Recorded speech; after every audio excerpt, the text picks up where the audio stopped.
what is your take on interest rates? There are reports out this morning saying that she could be cutting them in 12 months' time. Is it too soon, or what's your sense? Well, I mean, Dr. Lowe could have been cutting them in 12 months' time too, true. just depending on what's happening. There's still a lot of heat in the economy, Gabriella, so there's still, a really strong, happily, there's a strong employment market, there's a really strong property market still.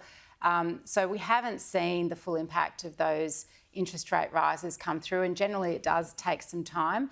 That's really tricky for a lot of people, I know, because they're already feeling the impact of inflation.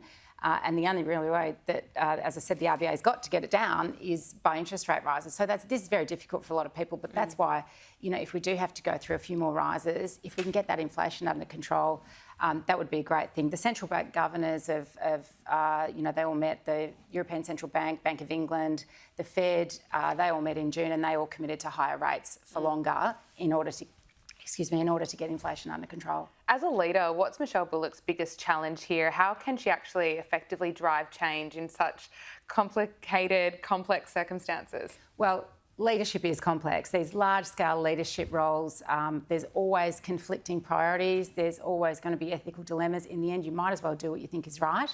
Your leadership, ultimately, once you've got the right credentials and the right experience, and she certainly has all of those, your leadership's about your judgment, and then how you communicate that judgment. And the really strong narrative for her should be around making inflation public enemy number one, doing whatever it takes to bring it down. And I really hope she can get the support of the government. We see the Treasurer and the PM backing her on that, because that's the opportunity that they've missed with Dr. Lowe. And certainly in the UK, where they're having huge problems with inflation, the PM there has joined with the Bank of England Governor and said, we will do whatever it takes for as long as it takes to bring inflation down, because that's the better outcome for this country. Margot, Faraci, thank you so much for your time. We appreciate it. Great to speak with you. It's my pleasure. Thank you.